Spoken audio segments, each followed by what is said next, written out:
Hey everybody, welcome back to the channel. This is Mikhail, and in today's video I'm playing against a 1500 player and I'm rated over 2300s. The person I'm playing is Avi, and he is going to play. He surprised me that he knows the pawn defense, and I responded with the double attack, the double pawn attack.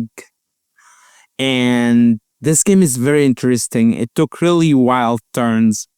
I did accept a few takebacks from him, but then there was a turning point where he almost beat me, and I thought about it for over a minute to think of a counter move. So stick around to see the surprise move that he did to me. All right. Okay, everybody. So basically, I started the game with the open game. He responded with the classical defense, b5. I took on, and then we have the pawn defense, and then we have this variation where I played knight a3. And now we have the double pawn attack. He took on with the bishop, obviously, because you're forced to take any available piece. And then I took with the b pawn, threatening to get his bishop involved on a4. So the obvious move here to play is c6, which is dead, so that was nice. But I'm trying to set up a trap for him, so I play a4, and then eventually trying to get this pawn moved somewhere, moved forward, or maybe with the knight over here, and get him involved by playing maybe e4 or c4 first. Then it would be take and stuff like that, and that's what I've done. That was the plan anyway. So he has played the right move here and played queen h4. Now the computer move here, which I did play, is c4, and he's supposed to take on that pawn on c4, but he didn't. He took on f2, and I took with the king. Then he should have retreated the bishop, but he got me to sacrifice my queen, and then I wanted to go ahead and set up the trap.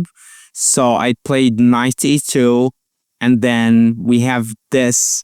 Here, he still should have retreated his bishop, but so far it's fine.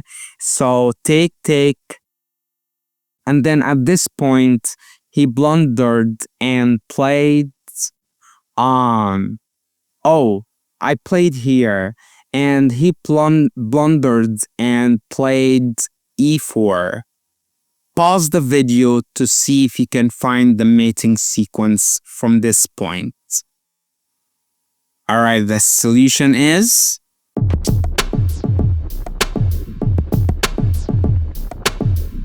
that's right, g4, and then king s3.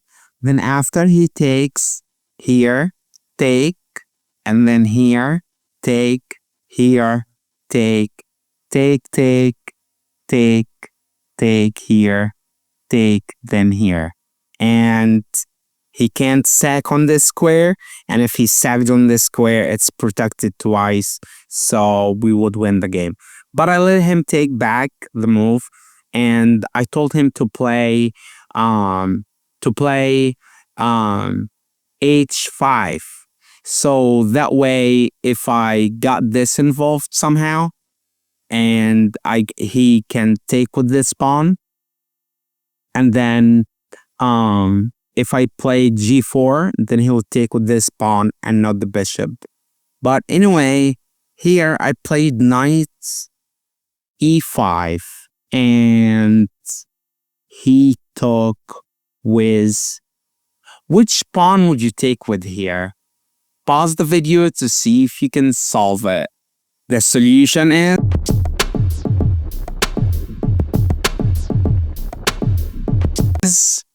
you take with this pawn.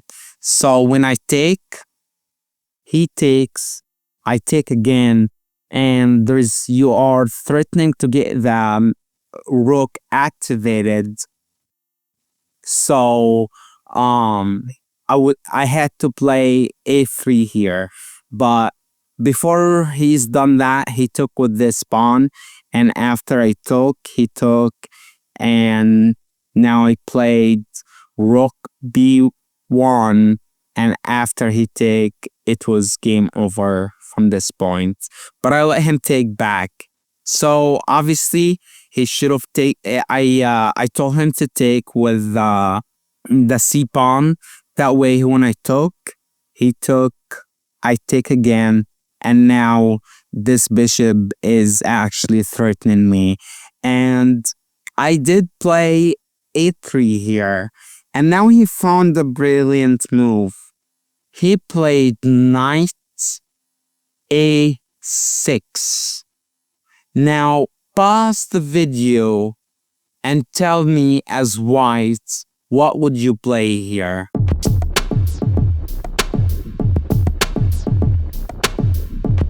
I played rook b1. That way, if he sagged here, I would take, and here I would take with the pawn.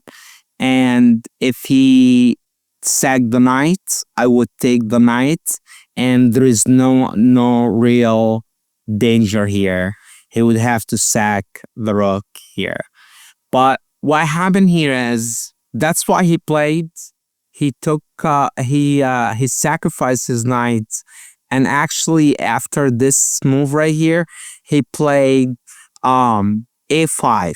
I'm sorry, a5. Now, how can you win this from this position? This queen is overprotected. So what would you do here?